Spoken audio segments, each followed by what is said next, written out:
We have a record number of women serving in Congress, and in January, our country welcomed the first woman sworn into the White House for the first time in United States history.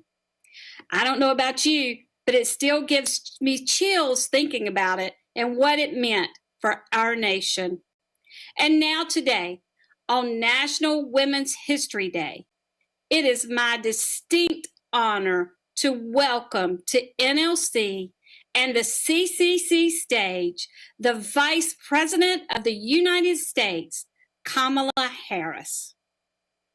Thank you, Councilmember Kathy Maness, for that kind introduction and the spirit behind it, and to Mayor Clarence Anthony, the NLC board and staff members, local leaders. It is truly an honor to join with you today.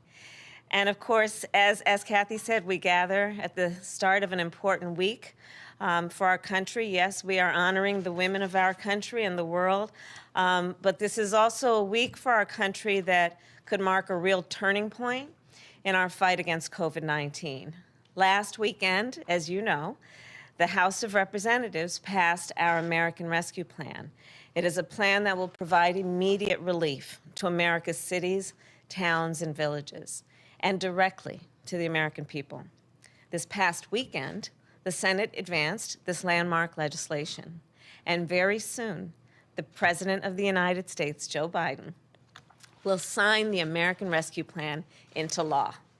So for a year now, we have faced this crisis of almost immeasurable proportions, impacting the health of our communities, the livelihood of our businesses, and the education of our children.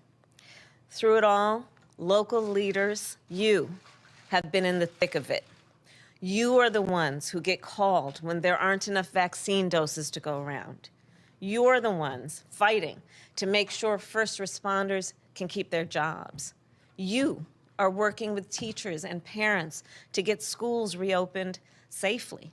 You are working with small businesses to keep their doors open, and working at food distribution sites in what remains of your spare time. Being a local leader has always been a 24/7 job, and this year, I know, has tested the limits. And still, you keep getting up every morning and working to make things better. So on behalf of myself and President Biden, who I think you all know, both of us served as local leaders, we thank you, we thank you, we thank you. When the President and I were preparing to take office, we knew what you were up against. We knew we needed to be ready to go on day one. So we started working with you to put a plan in place to rescue our nation from this pandemic. I'm proud to report that we've made incredible progress. More than 80 million vaccines have now been administered. Last week, 18 million doses were sent to states, to pharmacies, and community health centers. Merck and Johnson & Johnson, competitors before now, are teaming up to speed up manufacturing, which means that we should have a full vaccine supply for adults by the end of May. And to get shots in arms more quickly, we've opened new vaccination centers in a number of places. In the place of my birth, Oakland, California, Los Angeles, in Houston, in Dallas, and Arlington, Tampa, Orlando, Jacksonville, Brooklyn, Queens, and upstate New York. And one opened in Philadelphia last week. Others will open in Chicago and Greensboro this week. And another two are coming to Atlanta and Cleveland soon. So as you know, we've all been busy. And we're doing this, all of this, as I've mentioned, as we advance our American Rescue Plan. This plan is big, and it is bold, and it will help us beat this virus and build back our economy. With this plan, we will scale up our vaccination program, get relief to the small businesses that fill your main streets, and get your schools safely reopened. The bill provides targeted support for as many as 19,000 cities, towns, and villages. And we know many of you are dealing with budget shortfalls as revenues are down and, of course, expenses are up.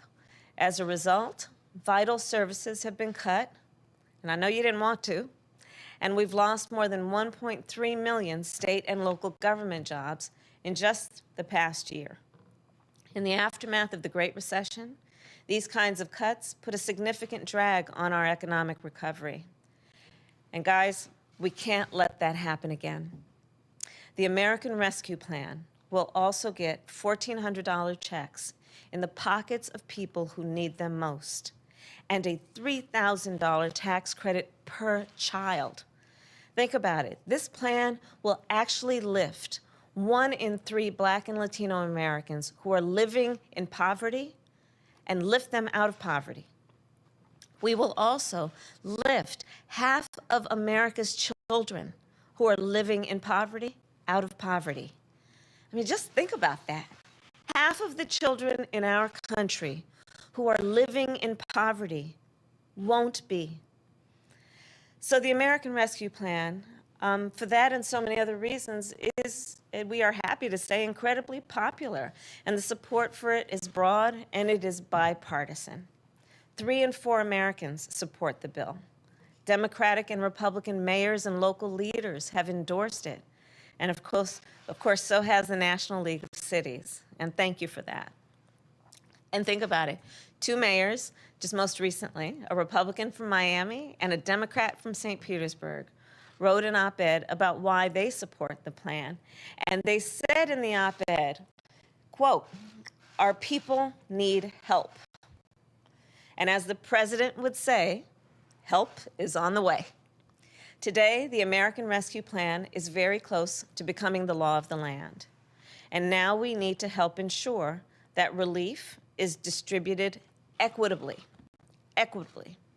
And that means we need to acknowledge, as so many of us do, we need to acknowledge the pandemic has made worse the fissures and the flaws and failures that already existed in our systems and in our structures.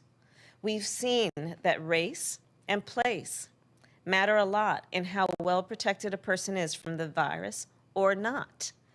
And race and place have played a role in access to services. So one way we're addressing this is with our COVID-19 Health Equity Task Force. This task force stemmed from a bill I introduced in the United States Senate to have a dedicated group of experts who report on the disparities that exist in the allocation of resources. The task force is required to make recommendations on how to solve for those problems. And local leaders are vital. You are vital to the solution. So today we have a big announcement, and we're actually making it right here with you because it will have a direct impact on the communities that you serve. Our administration will offer $250 million in grants for localities to partner with community organizations on health literacy. Our goal is to provide underserved communities with the information they need to stay safe and to get vaccinated. And remember, information and education, of course, saves lives. When folks have the information and the education, they have the tools that equip them to take care of themselves and their family. We expect to fund 30 projects in urban communities and 43 projects in rural communities for 2 years. And I'm going to give you some information on how you can apply and get more, and that is to apply through April 20th at, and I'm going to give you a website, minorityhealth.hhs.gov, and we'll follow up and get it for you in writing.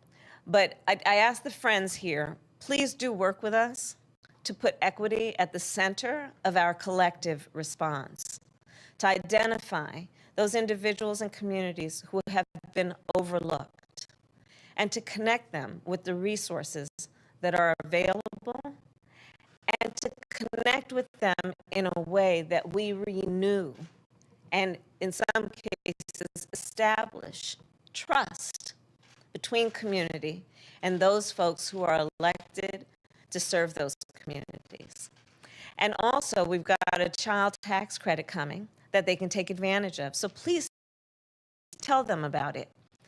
and tell them about the Paycheck Protection Program and the loans there for small businesses. Please tell you folks about how to get vaccinated at pharmacies and community health centers and mobile units. And please continue to tell everyone you know to wear a mask. And this brings me to my final point. The American people will continue to look to you as much as they look to me or the president because of your tireless efforts, because they know they can rely on you. They will continue to look to you for answers and for action and for comfort and for hope. And I know it's not an easy job, but what you do, especially at this moment of crisis, couldn't be more important. So thank you again for all you do.